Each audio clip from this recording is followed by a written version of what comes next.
¿Qué tal, gente que nos escucha? Bienvenidos, bienvenidas, bienvenides nuevamente al Ad Libitum Podcast, temporada 6, capítulo 2. Robert, ¿cómo estás?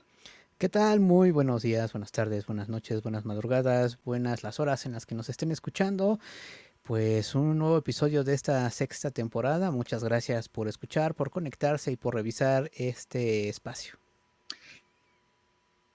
Hablamos del hip hop, cuéntenos qué les ha parecido, los leemos en redes sociales.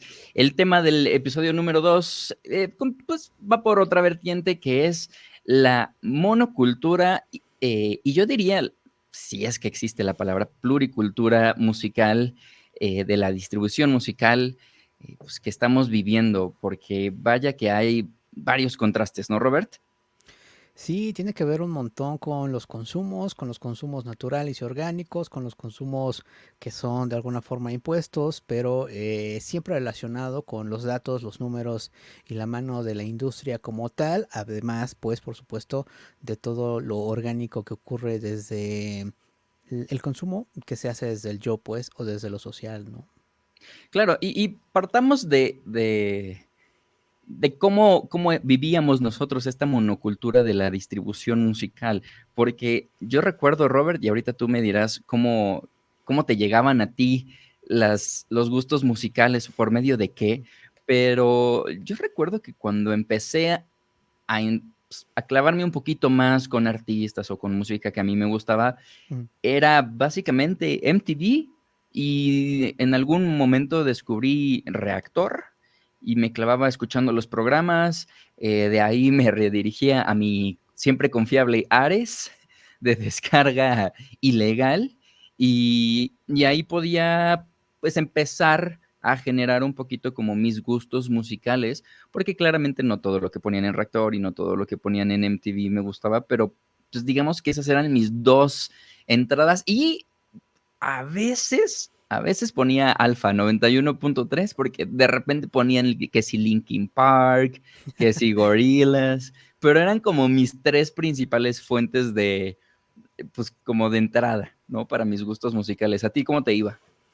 Creo que la radio sí fue fundamental para ello, desde la influencia de mi hermano y mi hermana, los programas o lo que escuchaban ellos, principalmente, digo, en su momento W Radio en una etapa donde ponían mucha música extranjera. Luego se trasladó justamente a MTV, a todo esto que ocurría en MTV Latino, por supuesto, cuando estuvo disponible ese canal acá en México, y después se transformó, bueno, mutó a lo que ocurría en estaciones como, ay, se me acaba el nombre, Radioactivo, por ejemplo, Claro. y luego inevitablemente se trasladó a Reactor, por ejemplo. Entonces siempre estuvo relacionado con esos actores, pero por ejemplo en mi caso era fundamental quién ponía la música y quién te la recomendaba. No era necesariamente la estación en completo o en conjunto, sino estos personajes que iban siendo, digo, lo que en su momento lo llamaban líderes de opinión, en cuanto a la Ujú. música, por supuesto, pero sí estaba relacionado con quién me lo recomendaba y desde qué espacios además, ¿no? Claro, yo recuerdo, por ejemplo, a la Reclu, que era Mm, así como gurú del indie, ¿no? Cuando Reactor. Y tenía mucho claro, peso, y tenía mucho claro, peso, claro. y era cuando en los Vive Latinos empezaban a hacer como sus transmisiones, y justo la Reclu era como, pues es que si lo dijo la Reclu, seguro está chido, ¿sabes? Tienes toda la razón. Y me parece bien interesante que mencionara a MTV porque la monocultura, si bien parte de estos pocos espacios, y digo pocos porque pues ahorita hablaremos de lo que hay hoy en día, ¿no? Pero realmente espacios como la televisión y la radio eran los accesos, pero hablando de MTV, era un canal que no era disponible para todos. O sea, si tú tenías el capital para pagar tu televisión de paga, bueno, tenías acceso a esta entrada de música. Pero si no, en la televisión abierta, pues, corrígeme si estoy mal, pero tal vez eh, el Canal 11 tenía algunos conteos de música por ahí, los fines de semana, porque no era programación habitual, pero fuera de eso, en televisión abierta, ¿tú recuerdas algún canal de algún conteo de música? Porque ni siquiera, o sea, ni siquiera Bandamax ya estaba disponible para la gente, ¿sabes? O sea, en televisión abierta. Realmente eran muy pocos los accesos que se tenían, si no podías pagar televisión de cable, para ver videos musicales. Por supuesto que no existía YouTube. Entonces, ¿tú recuerdas algún canal de televisión abierta? ¿Sí? Según yo, por ahí el Canal 7 que es de TV Azteca Ujú. y quizá el 9, no estoy completamente seguro de ello, tenían sus charts con sus artistas, muy balada pop, pop ranchera y estas cosas, ¿no? Que son muy propias de de estas industrias, de las televisoras, acá en México al menos, seguramente se replica en otros lugares, pero bueno, esta industria de la balada pop. Pero sí, efectivamente, el Canal 11 era el único que además, eh, en una primera etapa, retransmitía, no recuerdo si era específicamente el chart de Much Music, Ok, eh, pero ajá. lo tenía relación con lo que ocurría en Much Music, que es un canal de música canadiense, si no me equivoco. Y después evolucionó a comenzar a poner sus propios videos donde ya se adscribe además a esta escena de reactor donde veías a Bolovan, veías a Jumbo, bueno, lo último de Jumbo en ese momento, por supuesto. O sea, como que, bueno, al indie, a ese indie de la rec lo pone. Eh, Claro, eh, y adelante, es, adelante. y tienes mucha razón, era como como la manera de encontrar algo, pues, diferente de lo que te encontrabas. Tienes razón, en el 7 creo que, ahora recuerdo que sí había como un conteo, pero regreso al punto de que estos conteos o estos videos, estos espacios televisivos, eran un día a la semana, mientras en MTV lo tenías diario. Entonces, la monocultura estaba súper cañona si no tenías como acceso a este tipo de canales, Match Music, Telehit, pues inclusive Bandamax, no sé si la Z tenía su canal, pero bueno, ya hablamos de MTV. O sea, realmente el- uno como público tenía, no voy a decir escasos, pero prácticamente contadas las, pues, las maneras de distribución musicales de donde te podías como agarrar. Hoy en día es muy diferente. Hoy en día, ¿cuántas maneras tienes de acercarte a la música? O sea, desde las plataformas, pero también, obviamente, los espacios televisivos, la radio, que ya hay más estaciones de radio que se están expandiendo, inclusive ahora la tele abierta que ya tiene más canales, y también Claro. ofrecen otras cosas. Entonces, todo se va abriendo muchísimo más, los influencers, redes sociales, o sea, ya tienes una vastedad de recursos y de lugares de los que te puedes nutrir para encontrar cualquier cantidad de géneros musicales, cualquier cantidad de idiomas, ya los iremos aterrizando, pero a mí me parece bien interesante cómo la monocultura de antes estaba como súper dirigida y canalizada, tal es así que hay artistas que siguen estando vigentes gracias al impulso que tuvieron en esos años, y no me estoy yendo a los 80s, o sea, hablemos de los 2000s, ¿no? Que es Claro. donde ya empiezan a entrar estos canales de videos, pero iremos haciendo como esta, pues tal vez no comparación, pero estos como disclaimers y estas maneras diferentes de cómo se está viviendo la manera de acercarse y distribuir la música que me parecen súper interesantes. Hablemos de las playlists. ¿Tú te acuerdas, hablando de un poquito de distribución, que antes había compilaciones, y no estoy hablando de los discos piratas que por supuesto te podías encontrar en cualquier mercadito, pero las disqueras como Universal sacaban sus compilaciones de artistas del momento, no necesariamente de un género, pero lo hablamos en algún momento. ¿Cuántas canciones le caben a un CD-ROM? Pon tu máximo 15, 16. Vayámonos a 20, si tú quieres. Ujú. Vayámonos a 20. ¿Cuántas canciones le caben a una playlist? O sea, ¿alguna vez tú has llenado una playlist así que tu plataforma te diga, híjole, has saturado el número de canciones posibles en una playlist? No, no, O jamás, sea, fíjate. las capacidades son infinitas, ¿no? Ujú. Hablemos de esa comparación de bueno, y lo platicábamos previo a entrar a grabar, ¿no? Que pon tú que te compras tu Now. Yo recuerdo que tenía el Now 8, que Now era como el sello de estas compilaciones, iban por números. Yo tenía el número 8 y pues, ahí te venía Sean Paul, te venía Christina Aguilera, Britney, por supuesto, Crazy Town, creo que venía Placebo. O sea, era una mezcla bastante alternativa, pero se acababa mi disco de 13 tracks y pues solo repetía o ponía otro disco, ¿sabes? Claro. Cuando tu playlist se termina, el algoritmo te redirecciona como a algo que suene parecido a lo que venías escuchando. ¿Qué te Esas, parece eso? ese consumo es bien interesante, pero a ver, permíteme hacer un pequeño, ahora que hablabas de los discos pirata, y creo que se relaciona con lo que hablamos en la primera parte del podcast, y es que ese disco pirata que encontrabas en los puestos de los mercados, afuera del metro, en fin, también reflejaba mucho los consumos de lo popular. Creo que no podemos o no deberíamos desdeñar esos discos porque por algo los vendían, por algo había una Sí. demanda de esos discos. Y justamente me acuerdo de que en esta etapa más brillante de MTV, justamente existían los discos piratas que compilaban los hits de MTV, que se llamaban MTV Hits 90 Ujú. y no sé qué, ¿sabes? Sí, O sí, sí. sea, digamos que desde ahí ya se comenzaba a ver una necesidad de regresar a la idea de los sencillos como consumo masivo.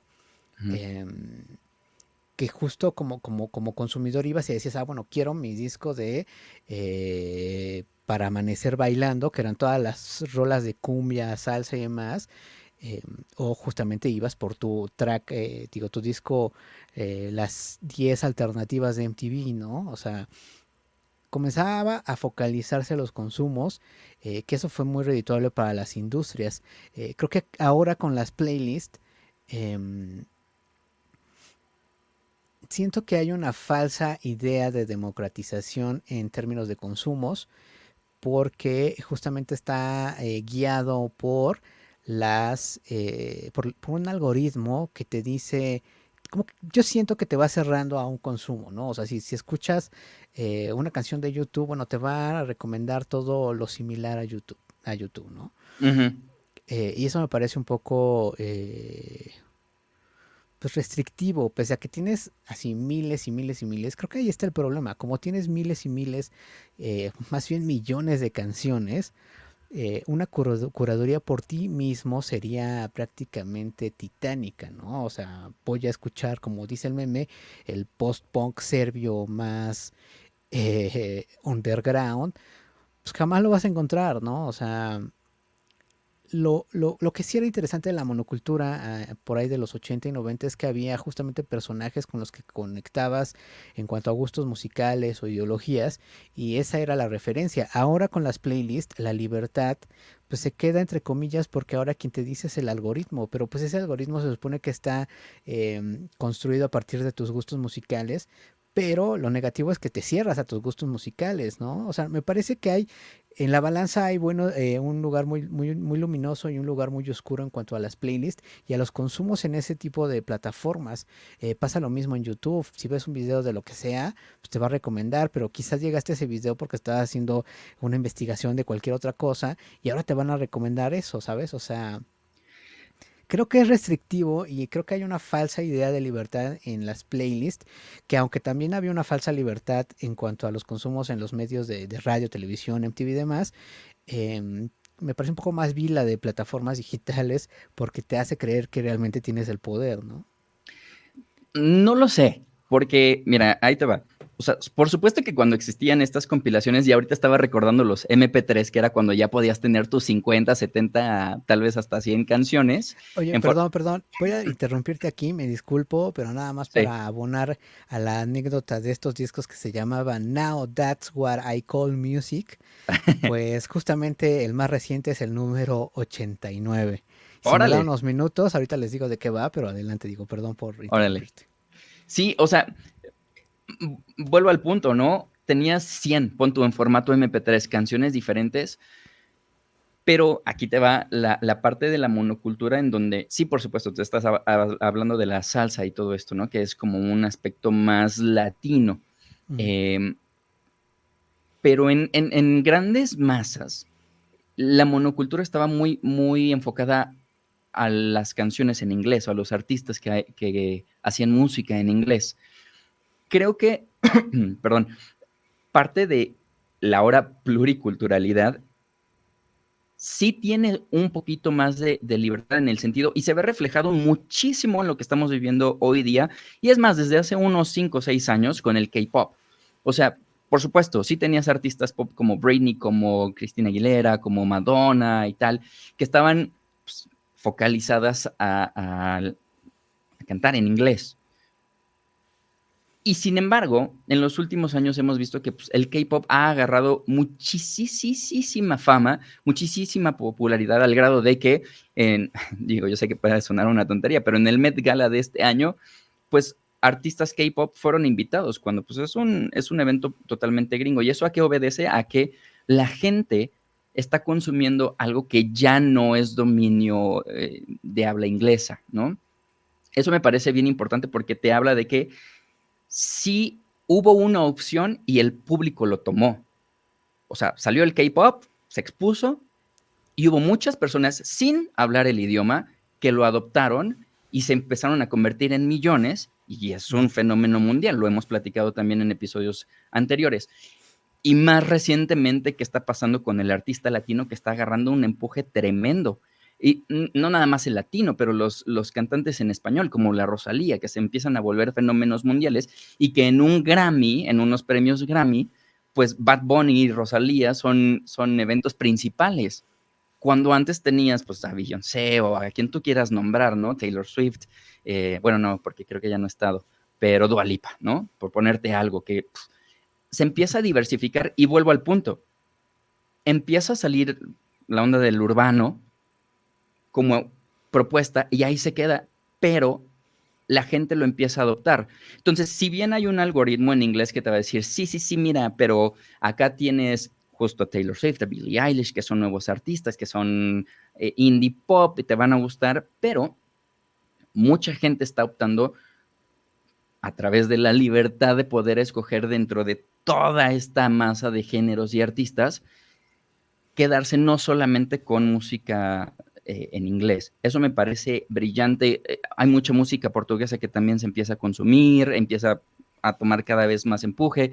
Entonces, sí creo que, como en todo, hay una infraestructura poderosísima de las productoras eh, Justo. y focalizan los consumos, obviamente entendiendo que, pero pues es partir de lo mismo, es partir de lo que el público está aquí, gustando de, porque tú crees que una disquera como Sony o Universal no hubiera invertido en corridos tumbados o lo que quiera, si no hubieran visto que la gente lo consume, porque claro, se empiezan a focalizar y se empiezan a hacer cada vez equipos de trabajo más grandes para llegar a más gente con el impulso de las productoras, pero ese impulso de las productoras no es de gratis, o sea, ellos hacen un scouting, ellos ven qué es lo que está generando independientemente en redes sociales, en YouTube, con los artistas independientes, y Ujú. entonces le meten lana y entonces lo crecen, pero parten de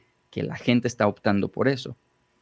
Por eso ha sido tan grande el K-pop. Entonces, sí, o sea, coincido en que sí hay algo macro que maneja pues mucho de la industria, pero ese macro parte, ahora sí que de la voz del pueblo, ¿no?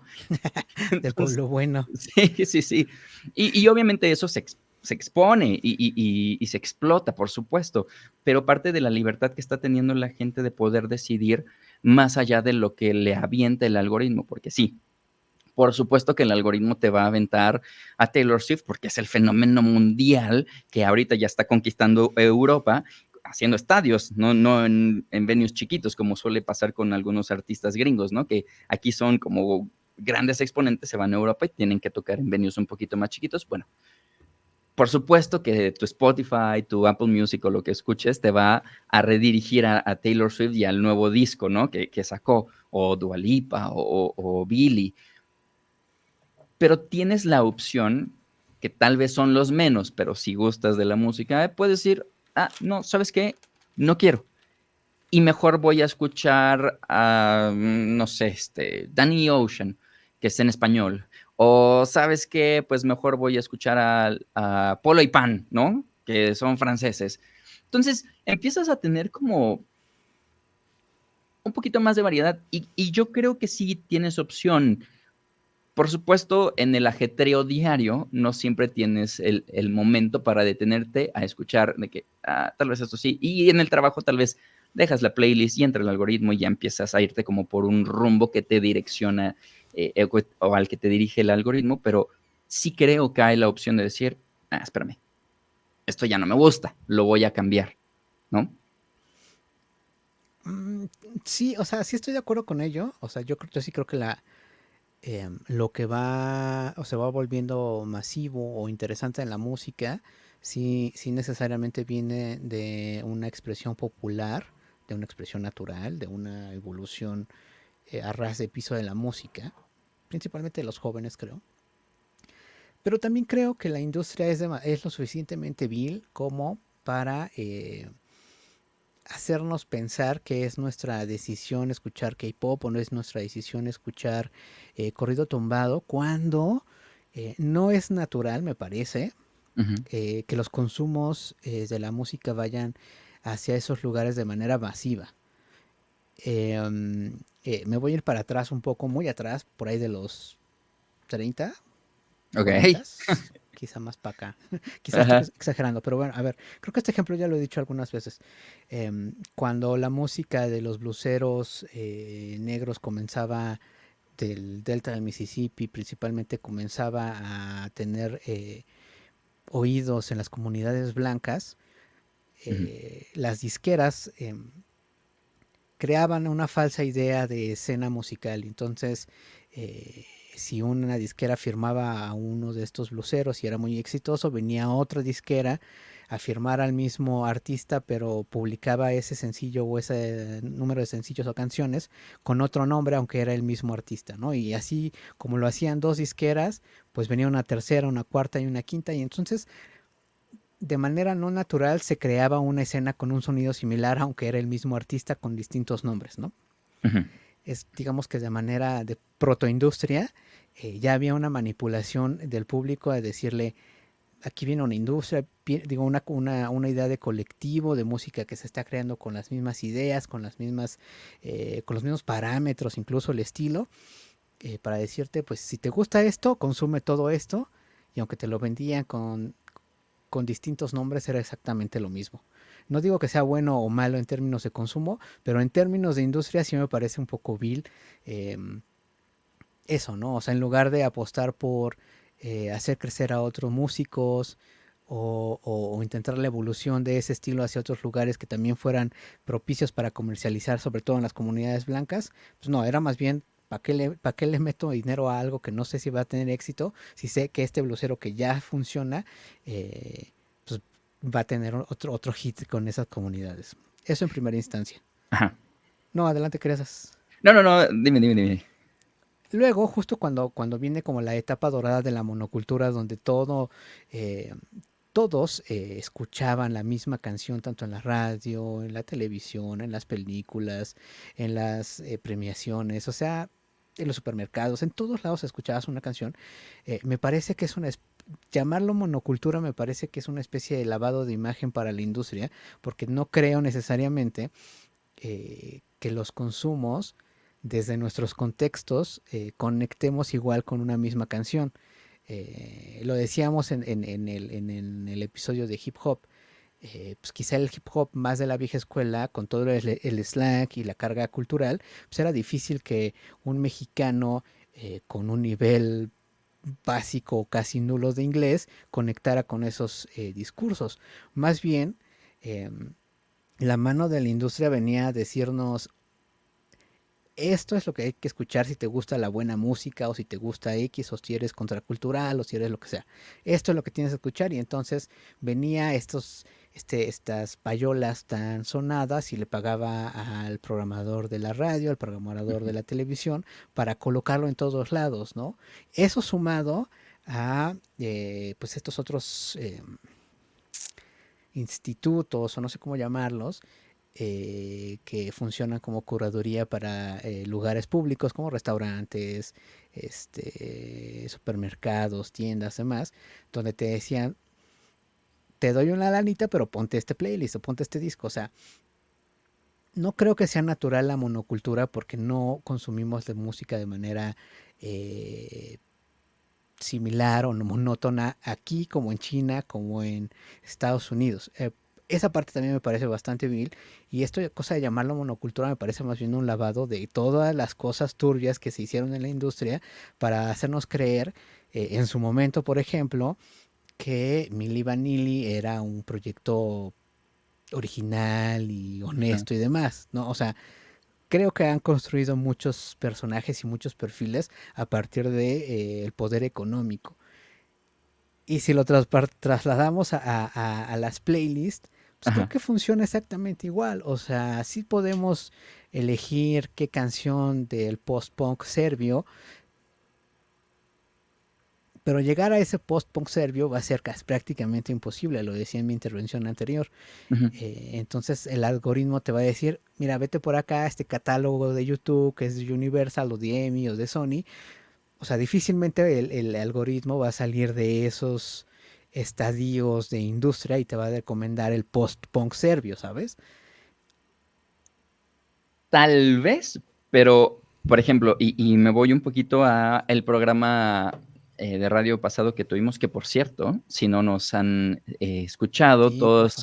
todos los lunes, por ahí de las 8 de la noche, en nuestro canal de YouTube hacemos unos programas en vivo donde ponemos música y platicamos de noticias diversas. Entonces ahí búsquennos como Ad Libitum en YouTube y ahí podrán escuchar pues un programa más apegado como a un programa de estación de radio donde compartimos música. A lo que voy es que en el programa pasado nosotros escogimos música que no estaba basada en música en inglés, que es lo que se consume primamente, ¿no? Porque, seamos honestos, todavía es un gran porcentaje de la música que se escucha, ¿no? Entonces, yo creo que si la monocultura hubiese seguido, probablemente nosotros en el programa anterior no hubiéramos puesto lo que se programó, ¿sabes? Yo recuerdo que, por ejemplo, yo escogí a Harune Mori, que es una chica de Japón. O sea, vámonos a unos 10 años atrás. ¿Cómo hubieras encontrado a una Harune Mori que además, si bien canta en japonés, es un concepto musical bien bizarro, o sea, bien raro. No nada más es el idioma, pero el tipo de música no es tan fácil eh,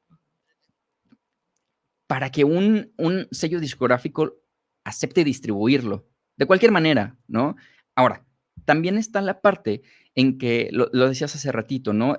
Antes el pago a una televisora o a una estación de radio para promocionar la música o a tal artista, eh, digo, eran cantidades groseras y obscenas de dinero. Hoy en día, yo, Diego, puedo pagar mis 80 pesitos en Instagram, en Facebook, en TikTok, y puedo hacer una exposición temporal si tú quieres, porque te lo manejan por día, por semana, por mes, y dependiendo el periodo que tú quieras abarcar, es el monto que te va a cobrar dicha red social, ¿no? Pero yo con mis 80 pesitos puedo hacer exposición de mi música por cierto tiempo, ¿no? Y las estadísticas de, por ejemplo, Instagram me indican que alrededor de 3,000 personas van a tener acceso a mi música. Si de esas 3,000 se quedan, vamos a ponerle 10, bueno, es un porcentaje muy menor, pero ya es un porcentaje, ya no es un nada. Entonces, a lo que voy con el punto de Haru Nemuri, es que si hubiese, si existiera todavía una monocultura, que ahorita hablaremos, porque de manera local, aquí en México creo que hay todavía esbozos de una monocultura y ahorita lo platicaremos, pero si fuera una monocultura total de la distribución musical, tal vez yo no hubiera llegado a una Haru Nemuri, o tal vez no hubiéramos llegado a, ¿cómo se llaman? O de dónde son los estos que pusiste que habían tocado en la NESA, esta banda, Ah, Dakha Brakha o sea, de Ucrania.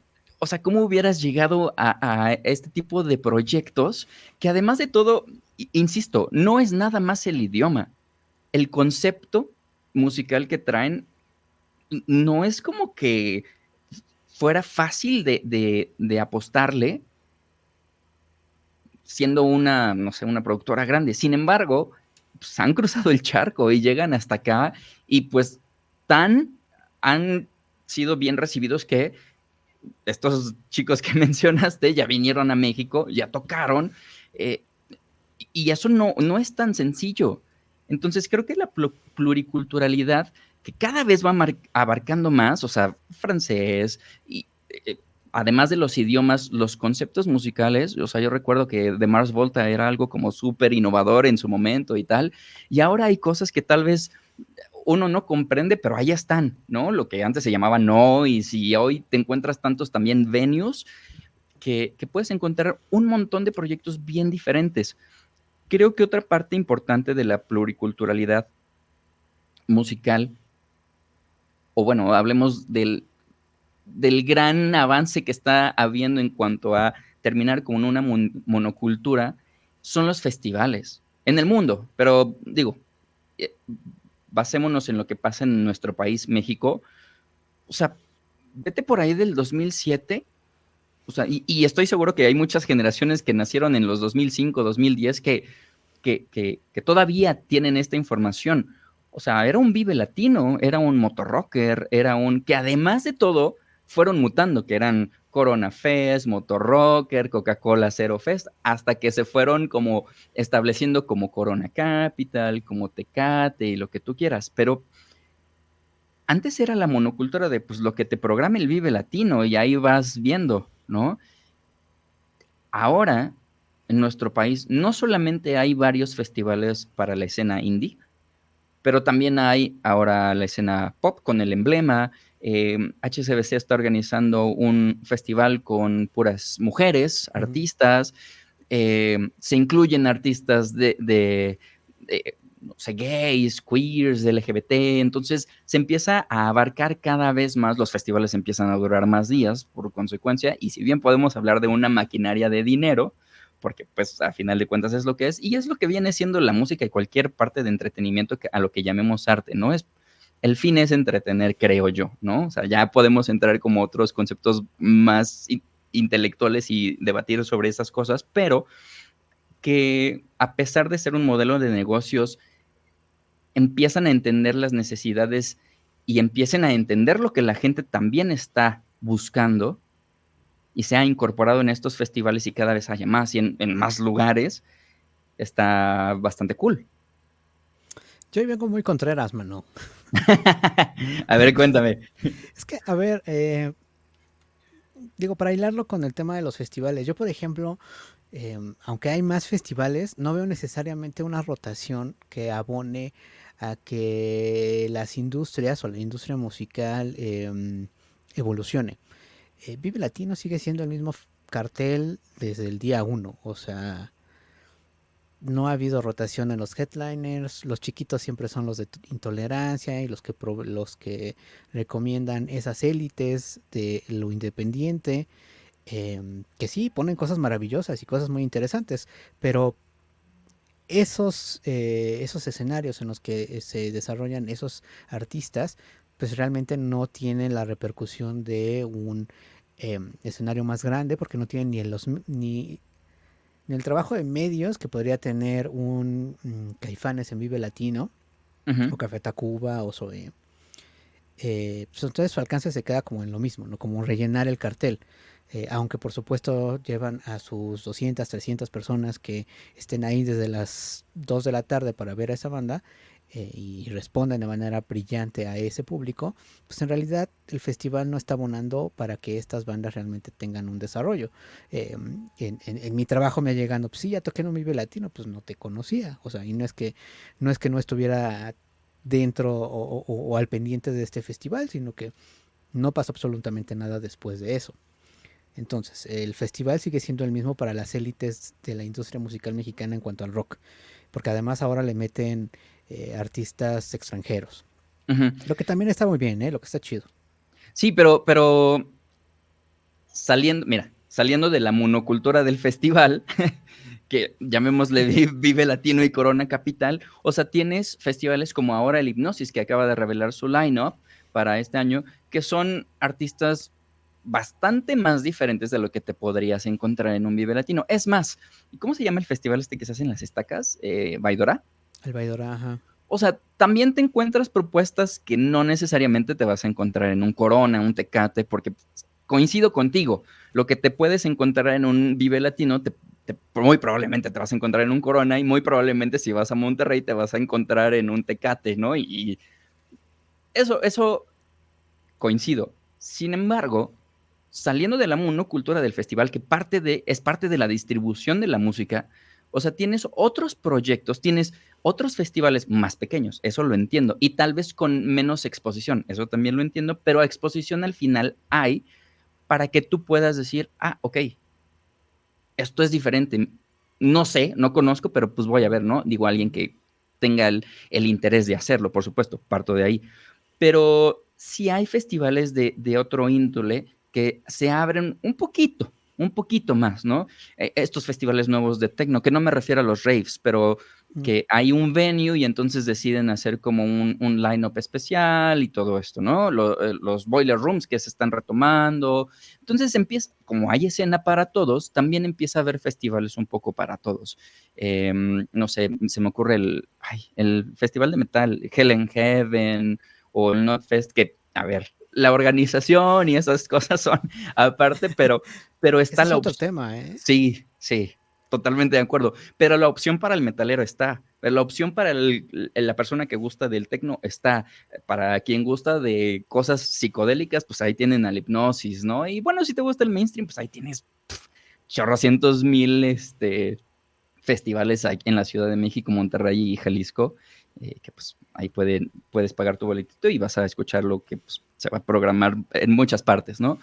Pero es que también hay que ver qué están programando. O sea, por ejemplo, o sea, si hay diversidad, por supuesto. Digo, quizá uno de los festivales más interesantes en cuanto al under mundial, pues, es lo que hacía el Normal. Ujú. Terminó por explotar y por tirar la toalla. eh, o lo que hace el Festival Marvin, o lo que hace, pues sí, como bien lo dices, el Hipnosis ahora, que es un público muy focalizado. Pero no son festivales que logren la masividad de un Corona, de un Vive Latino, de un Coachella, de un Glastonbury, de un Reading, de un Lollapalooza, ni un Lollapalooza Chile. Creo que esos festivales, que sí son de la mano de la industria muy obvia, son los mismos carteles, o sea, están las mismas personas, en el Tecate están, o sea, en el Tecate, bueno, es una cosa muy, incluso pues hasta grosera, ¿no? Que te pongan al potrillo a las dos de Slipknot. Sí, hombre. O sea, que responde también a una falsa idea de que los públicos pagan por pues este shuffle, ¿no? Los públicos somos muy híbridos, eso es cierto. Pero en una economía como la de México, pagar por ver a tu banda favorita, mucho dinero, Ujú. se vuelve pues ya una decisión que tiene que ser pensada varias veces, ¿sabes? O sea, no es como antes de, viene mi banda, pues sí, cuestan 1000 varos y con la moneda y el cambio de hace 20 años, pues era de pensarse si la comprabas o no, pero pues decías, bueno, pues lo voy a ver, un concierto solo, mi banda favorita o no, bueno, una banda que me gusta, pues Sí. tiene razón, ¿no? Pero ahora voy a gastar 5000 pesos para ver a 45 minutos a hora y media a mi banda favorita, mientras me tengo que chutar a Carla Morrison, a Slipknot, a un montón de otros proyectos que no me interesan absolutamente nada, pues habla más bien de esta necesidad de colocar estos otros actos o artistas al inconsciente de los públicos, que viene siendo una especie de monocultura de la radio de hace 20 años o 30 años, donde pues no me gusta Mariah Carey, pero pues ahí la están poniendo en rotación casi cada 2 veces cada hora, ¿no? O sea, me parece que es Ujú. lo mismo, pero desde un aparato o una distribución distinta que es el festival, porque las cabezas de cartel son los mismos, ¿no? O sea, ahorita que está Blink, está Foo Fighters, Que está regresan a la Billy, Ciudad de México, además. regresa además, bueno, sí, claro, eso es una mentada de madre, perdón por el lenguaje, pero pues está Billie Eilish, o sea, son como los mismos artistas de la industria masiva que te están vendiendo una y otra vez aquí en Chile, en Brasil, en Argentina y en todos lados, o sea, es la misma monocultura desde un brazo más extenso, por decirlo de alguna forma, ¿no? Que son los festivales. Sí, sin embargo, mira, ahora el aferrado soy yo, mano. Yo sí estoy como bien eh, feliz porque de alguna manera hay una resistencia a esto. Sí, es una maquinaria muy grande de todo esto de Live Nation y todos los festivales grandes que mencionas, pero la resistencia viene, resistencia tal vez es un término bastante rudo, Sí, yo no veo resistencia, ¿eh? Porque además pero la mayoría de los músicos quieren estar en esos festivales. sí, sin embargo, tienes otros focos. Ya es a lo que Ah, voy. bueno, eso sí. O sea, el punk que no quiera un Vive Latino, o el que guste del ska no quiere ir a un Vive Latino porque pues Panteón Rococó ya está muy choteado, o Escape, pues a lo mejor tienen lo que antes era el Circo Volador, o estas otras carpas que llevan estas escenas, justo como yo lo digo, más focalizadas, se vuelven una opción para el que no quiere ir a un Vive Latino o un Corona, porque justo es un artista el que quiero ver y voy a pagar una la nota. Entonces, hay estas opciones que sí, tú tienes toda la razón, no tienen tanta masividad, no son lugares tan grandes. Sin embargo, creo que también parte del entendimiento de la escena, no es una escena muy grande. Entonces, un Foro Sol para un Hipnosis que tiene su público y se venden los boletos rapidísimo, tal vez no vaya a llenar o no se vaya a vender todo el boletaje, pero se entiende el festival, el tipo de música, el foco para quién está dirigido, y entonces se busca el espacio obviamente adecuado, se venden los boletos que se agotan, hablando de la hipnosis, y entonces la gente va y eso, o sea, va a escuchar el tipo de música que quiere. Lo mismo la gente del techno, o sea, el EDC, lo que tú quieras, ¿no? ¿Para qué ir? Y bueno, aquí tal vez me meten problemas, ¿no? Pero ¿para qué ir a ver ¿cómo se llama este festival que se hace en los Jardines México? El Vaivén, ¿no? Ah, el vaivén, ajá. ¿Para qué te vas a ver a un DJ que va a estar dentro del cartel del Vaivén si después te vas a topar como a Ed Maverick o cosas así por mencionarte algo?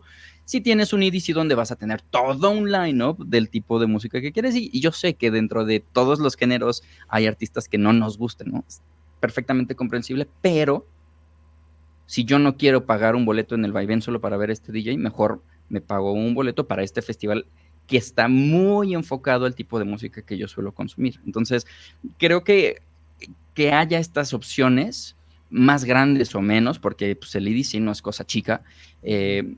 está bastante padre. Ahora, creo que, y lo platicaba antes, ¿no?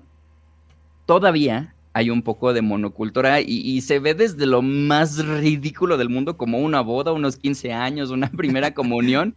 Lo platicabas tú, ¿no? O sea, que tiene como su escaleta del proceder de la fiesta en cuanto a música se refiere, pero no importa si tienes 5, no importa si tienes 15, 20, 40, 80 años, si tú vas a uno de estos eventos, te vas a topar con el caballo de rodeo, te vas a topar con el de reversa, y ya depende qué tipo de fiesta, te puedes topar ¿cómo se llama esta rola de llegando a la fiesta? Wow, wow, te veo, No, no güey. me acuerdo cómo se llama. Te la vas a topar. ¿Estás de acuerdo? En algún momento de la fiesta eso va a sonar y no importa la edad que tengas, no importa en dónde estés dentro del país, ¿no? México. Eso es que ese tema es muy complicado para mí. Porque, o sea, no puedo creer que no sé cuántos años lleva el rock acá en México, pero se sigan escuchando las mismas canciones en los bares de covers, en las fiestas, en las reuniones y que siga teniendo el mismo impacto como hace 20, 30 años. O sea, yo no puedo, o sea, yo no entiendo cómo a la banda le gusta, o sea, se prende con Matador cuando ya no dice absolutamente nada a nadie, ¿no? O sea, Ya sé, mano. pero, o sea, estás en uno de estos bares de covers y, o sea, pareciera que está escuchando a Freddie Mercury en el Live Aid en su, ya sabes, o sea, y es Sí, sí. desgarrador como cantan y, ok, insisto, una vez más, como consumidores de música no es natural clavarnos tanto, o sea, no es natural. Creo que es una idea que viene rezagada desde la monocultura clásica hasta la monocultura actual, disfrazada de libertad, ay, de ultraconservador. Tú, Este, tú imagínate llegando a un McCarthy's y pidiendo una rola de estos tipos ajá, que me dices, ¿no? O sea, ay, no, no, es que no puedo, no puedo con ello, porque, a ver, insisto, hagamos una reflexión colectiva, amigos, amigues. Amigo Diego. Pues a lo largo de nuestra vida nos hemos clavado con canciones y creo que representan momentos específicos de nuestra vida, tanto emocional, psicológica como social y colectiva, ¿no? Hay canciones que seguramente de tu infancia te recuerdan cosas increíbles y cosas horribles. Hay seguramente canciones de la adolescencia o juventud adulta que te dolieron con un desamor ujú, y que la escuchas ahora y quizá la escuchas con nostalgia, pero pues ya no te dicen nada, ¿no? Esa rola de la adolescencia con la que comenzabas a tener tus primeras borracheras, pues si la escuchas ahora, pues seguramente te dice cosas nostálgicas padres y recuerdas cosas interesantes, pero pues ya no te dice nada ni te representan nada. Yo no claro. entiendo cómo las bandas de cover se han aferrado a que estas canciones nos sigan representando, o sea, no puede ser.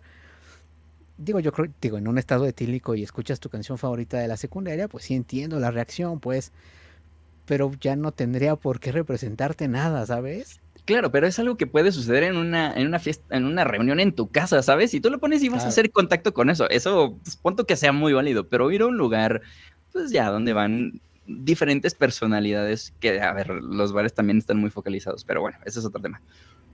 Es que, güey, es como algo, es que es como una monocultura colectiva, ¿sabes? O sea, digo, estoy tal vez siendo redundante, pero pero es que es increíble el fenómeno de esta rola de rock de, no sé cómo se llama, de Llegando a la Fiesta, que Es horrible. todos se la saben, chiquitos, grandes, todos. O sea, los pasos de caballo, es más, sin importar la nacionalidad que tengas, porque yo he tenido como, yo he visto de primera, así yo, mis ojos vieron como gente de otros países bailan el payaso de rodeo aquí en el país, porque pues es lo que se hace, ¿sabes? Entonces, sí está muy chistoso como en un universo de distribución musical donde te encuentras de todo, sigue existiendo por momentos esta monocultura de escuchar al Caballo Dorado, al Ashe Bahía con Beso en la Boca y estas cosas dos mileras que pues no estoy diciendo que sean buenas o malas, pero simplemente pues se quedan en eso, ¿no? En una monocultura que se tiene que escuchar en una fiesta, en un evento social, ¿no? Como una boda o lo que sea. Yo creo que eso ya es más de un estudio etnográfico de cómo es que el mexicano sigue aferrado a estos guiones de fiesta con estas canciones que bien mencionas. Porque digo, no sé, las fiestas de quienes nos están escuchando, las tuyas, sobre todo bodas y estas fiestas muy familiares, muy, Sí, sí, muy, sí. muy, muy, que van muchas personas generalmente de la familia y demás. Pero parecían que tienen un mismo guión, ¿no? Lo decíamos antes de entrar a grabar este episodio. Pareciera que ya sabes que después de la sección disco viene la sección rock and roll y después Sí, viene una sección de música electrónica de esa fea de los 90 y luego, ¡pum!, viene ya la parte moderna con reggaetón, ¿no? sí, moderna. Ajá, exacto, el reggaetón del viejito y los hits del momento, ¿no? Ahí colados. Em, o sea, yo creo que tiene que ver más con un estudio más profundo etnográfico, etnomusicolo, bueno, de la etnomusicología, Ajá. este, pues, que con una lectura simple de la monocultura, ahí sí creo que hay otros elementos que están afectando el que el mexicano tenga estos guiones de fiesta, estos guiones de bares de covers y que las mismas canciones sean las que se están consumiendo en las reuniones. O sea, también creo que hay una cosa de que nos dijeron que eso era lo interesante. Esas canciones eran las que valía la pena escuchar Ujú. que también, por supuesto, viene del lado de la monocultura de la radio, de la monocultura de estos líderes de opinión en cuanto a música, sobre todo de un lugar muy comercial de la industria, pero sí habría que hacer una reflexión mucho más profunda en esos temas, que como bien lo dices, es, bueno, mm, son las mismas canciones. Y déjame decirte que tu rola favorita, esta que dices, de Llegando a la Fiesta, es de una banda que se llama Rostros Ocultos. Ándale, esos meros, esos meros. Que sabes que sería bien interesante, digo, aprovechando y ya que sabemos y agradecemos a las personas que nos escuchan en otros países, ¿cuál es esa parte monocultural que existe todavía en sus eventos sociales? Hablando de la música particularmente, acá Sí. en México tenemos la referencia hasta que ya dimos, ¿no? De Rostros Ocultos, de Caballo Dorado, Payaso de Rodeo, ¿no? En sus países, ¿qué monocultura todavía está ahí en los eventos sociales? Estaría bien interesante como ir viendo, ¿no? ¿Cuál es el proceder musical en un evento social en otros países? Estaría bien interesante. Oye, sí, díganos por favor, me interesa mucho saber esos consumos en lo popular, en lo cultural, en lo social. Pero me atrevería a especular que por el lugar preponderante que tiene México en la industria musical latinoamericana, seguramente se repiten muchos de estos hits de Caballo Dorado y no sé si Rostros Ocultos, pero Ángeles Azules. mucho de esa música en definitiva se replica en muchísimos lugares de Latinoamérica por el lugar preponderante que tiene, nada más, y por su cercanía con Estados Unidos, no por otra cosa, ¿no? Totalmente de acuerdo. Pues cuéntenos en redes sociales, ahí, ya saben, TikTok, tenemos nuestro Instagram, ahí los podemos leer y pues compartir opiniones, porque esto me parece bien interesante. ¿Qué opinan? ¿Creen que vivimos todavía de alguna manera una monocultura en la distribución musical o está habiendo o permeando cada vez esta ¿qué había dicho? Culturalidad. Pluriculturalidad? ¿Cuál es su opinión al respecto? ¿Qué pasa en sus zonas, en sus países? ¿Qué escuchan ustedes? Si son de un artista, un género o si son más alternativos. Queremos saber su opinión. Pues, ¿algo más que agregar, Robert? Nada, cuéntenos qué canciones son esas que todo el tiempo van a escuchar y seguirán escuchando en la radio, en los medios y en las playlists en definitiva, pero cuéntenos cómo está, cómo viven ustedes su monoculturalidad, muy natural según la industria, yo creo que no, pero bueno, platíquenos cómo están consumiendo música, dónde están consumiendo música, si en sus lugares, sus localidades hay personajes a quienes están siguiendo justamente para encontrar música nueva o música distinta o música que justamente nos llega desde los medios masivos de cada uno de nuestros países, pero platíquenos justamente cómo consumen música, cuándo consumen música y por qué consumen música. ¿Sabes qué pregunta yo agregaría a las personas que usan Shazam? ¿Cada cuánto checan sus Shazams? Porque muchas veces pasa de que pues, shazameas una canción y se va ahí y se queda pues, un rato en el olvido, ¿sabes? Yo de repente es como de, sí es cierto, había shazameado algo y ya me aparecen como 15 o 20 tracks que shazamé que yo no me acordaba, ¿no? Entonces también esa periodicidad de, bueno, cada cuánto veo las cosas nuevas que me gustaron, cada cuánto checan sus shazams, eso me parece como también bastante importante para los que lo utilizan. Pero bueno, pues muchísimas gracias por habernos escuchado. Si no han escuchado el episodio anterior, que es del rap y de la cultura del hip hop, pues échense lo que es algo, pues creo que puede llamar la atención.